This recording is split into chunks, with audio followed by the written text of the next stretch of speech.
Hey guys, this is Sarah and welcome to my channel. Today we're going to be going through a beginner's level introduction to Excel. If you have never opened a workbook before or used this tool, this is the video for you. Excel is used by companies worldwide. It is the #1 skill that an employee can really lean into in order to become that master, that guru. In my personal experience, I have been called by VPs, directors, CEOs, middle management in order to help them with either a project or some sort of analysis. And when you help out someone at that senior level management position, you're also gaining that visibility and they're understanding who you are, and you're becoming that valuable asset that you can then leverage in negotiations for salary or new role offers. Excel can be used for everything from data management, reporting, budgeting, forecasting, visualizations, and financial analysis. And then once you understand the fundamentals and the baseline structure of how these things work, you can start creating templates and reporting for your own personal gain, such as a personal budget, planning a wedding or a large party, looking at mortgage payment versus your rent, and then also a vacation itinerary. Here is a real-life business reporting example that I've created for a company, and what is happening in this particular environment is that this is what we call source data. So I'm sure you've seen a raw data set with just pretty much numbers in columns and rows and nothing visually appealing about it. So the process of a data analyst or reporting specialist is to then transform that data and to create more visualized tools in order for executives to understand what's going on in the business. So this is an example that then you can write formulas to then pull this information into this reporting, and then also apply conditionals or data scales in order to see how well the company is trending up, trending down, if it's hitting their goals, etc. This is my budgeting document. So over the years, I have really leaned into creating a dynamic report for myself. So using this information, I just very briefly weekly input all of my expenses for that week prior, define the category, define the month of purchase, and then it flows through a few tabs of information in order to generate the final conclusion as to how much am I spending on my needs, my wants, and what my savings rate is. Okay, so now let's jump into an Excel workbook and start going through some information. So this is the first screen that you'll see, and out to the right there are different options for templates. I've always defaulted to starting with a blank workbook and customize it to exactly what I need. So the very first thing after you open a workbook, before you start any analysis or spreadsheet development, is saving the document. This will save you a lot of frustration later in life. File, save as, we'll just save it to our desktop, but you can also save it into like a projects folder or whatever you want, so test. This is what we call a workbook, and then within a workbook are worksheets. These are what we call columns, so if you notice A, B, C, D, and this will span out, so after the end of the alphabet, then you'll start seeing AA, AB, AC, and that goes on for as long as you need, and then rows. So now we're gonna jump into a workbook that I have created a couple of scenarios already. I've pulled out a few examples utilizing either numbers or sentences in order to explain what each of these mean. We're going to start out in the Home tab, and this is typically where all the most common ones live. So this is a good one to really dive into and know. Up here, you're going to have your first one called Format Painter, and that's basically saying whatever formatting is in this cell, we're going to hit Format Painter and apply it to whatever cell that we select. If you have like 1,000 rows of numbers and you want to apply some dollar signs to them, that's an option of how to do it. Then in this font section, you have basically, it's very similar to words. You can bold, italicize, underline. You can apply a yellow background, any kind of customization with this you want.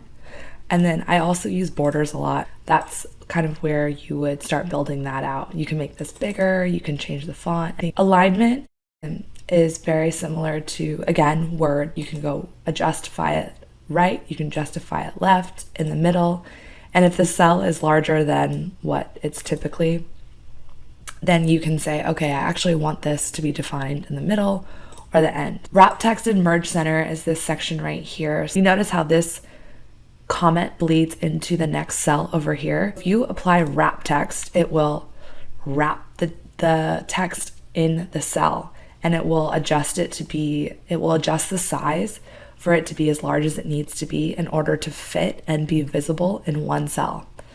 But say that's not what you are trying to accomplish and you wanted to have this across multiple columns, you could hit merge and center, and then it will, if you notice how this will merge across all those cells, and this becomes that section. Number formatting, $sign here, percentage, and then just regular number. And then these two buttons right here will tell you can add and increase the decimal place. If you're working with dollars, you can increase that to the nearest penny, or if you have a preference to just see round numbers, then you can make that smaller. Conditional formatting is basically what we can do is we can apply rules to these cells, and it will read what's going on in the cell and then return whatever we tell it to. For example, we're going to tell these cells that highlight anything greater than 0 with a green text, because red text has a negative connotation, so we're going to fill it with green text. And then you can also apply another layer of rules on there, and we're going to highlight cells less than 0 with that light red text. If you're working with financial or sales data, you can easily apply conditional formatting, and then you'll be able to see very easily what's not hitting what we need it to do. If you ever need to make a column wider, you just select right here and then pull that over a little bit. Basically it's telling us this is the salesperson who's doing the best to the worst. Say we want to flip that, and instead of the best to the worst, we want to do the worst to the best, because that's what our boss told us to do. We can apply a custom sort, and then we're going to sort this by revenue, but instead of largest to smallest, we're going to flip it to smallest to largest. So instantly you saw how everything adjusted, and you can see that Nicole Anderson is doing the worst and Chris Smith is doing the best. Let's add our first formula. So we're going to add sum. So we're basically saying, hey, add up everything that we just selected. And you'll notice that this range, we selected that range and it applies in here. So we hit sum, and there's $82,000. Add the word total here, and then let's bold this. And then this is pretty much ready to go to your boss. I mean, there's really no need to overcomplicate this.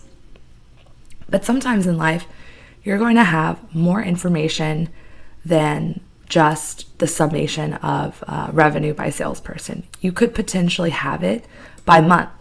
So if you want to add a filter on here, let me actually turn it off.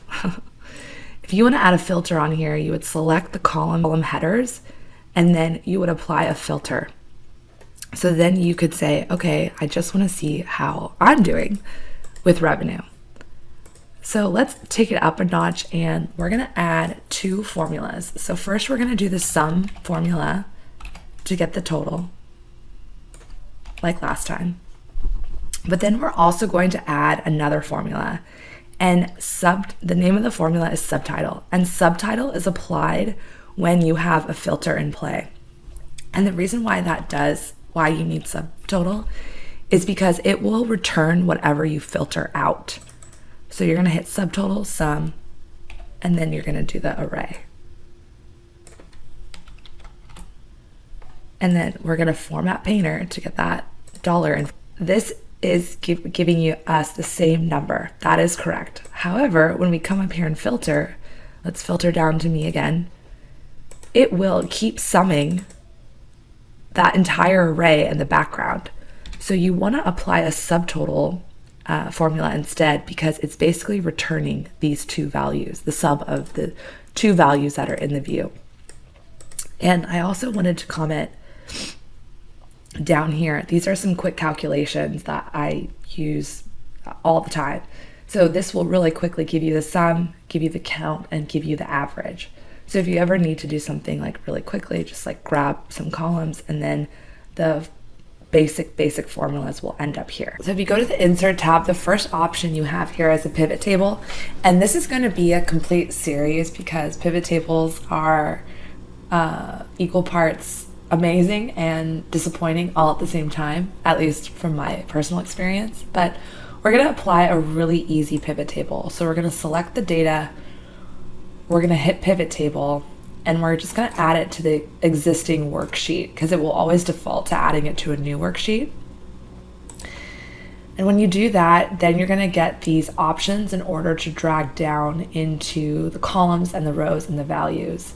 So we're just going to drag the salesperson here.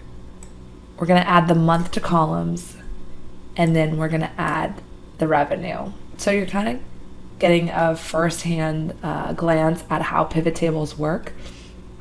And then if you want to come in here, you can right click, number format, and let's go with currency. Let's make it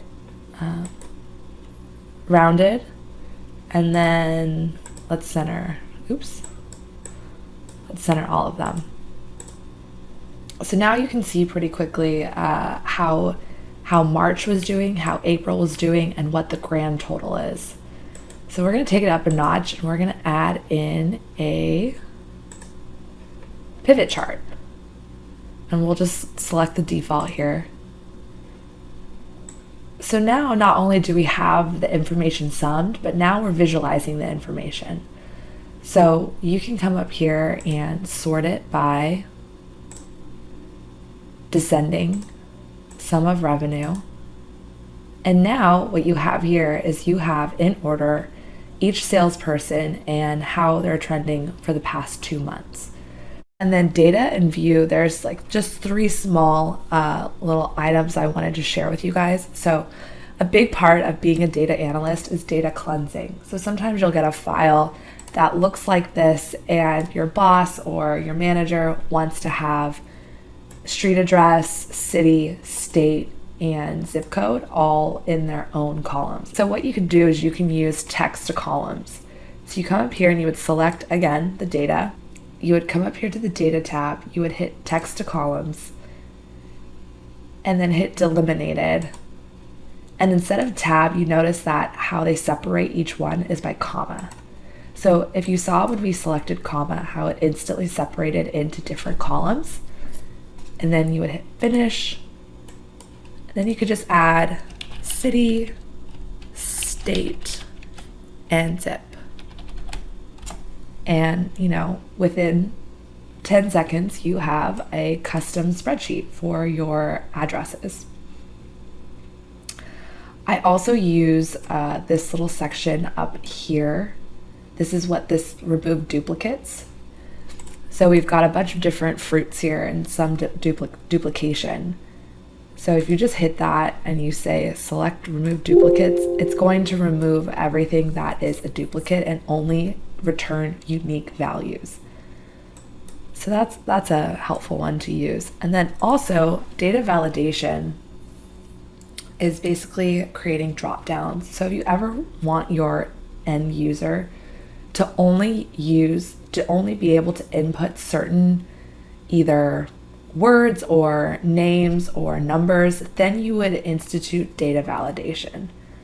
So I'll show you that use case. You're going to hit data validation and you're going to go to list, and then you're going to tell the data validation what list are you referring to. So the source, we're just going to use the apple, banana, pear, orange, kiwi. You hit OK. And now you have a custom drop down of those fruits. So say you had a spreadsheet and then you also had pricing, number of customers, what the cost was last year, what the cost is this year. And based on whatever the chosen dimension is, each one of these formulas would adjust because of what you have said in the data validation. So that concludes the beginner's level introduction to an Excel. We went through use cases in professional and personal reporting. We also went through each of the tabs in the ribbon and defined exactly what all of the little icons meant. And so stick around for part 2. And if you like this video, Please like and subscribe as I'll be uploading different videos every Tuesdays and Thursdays.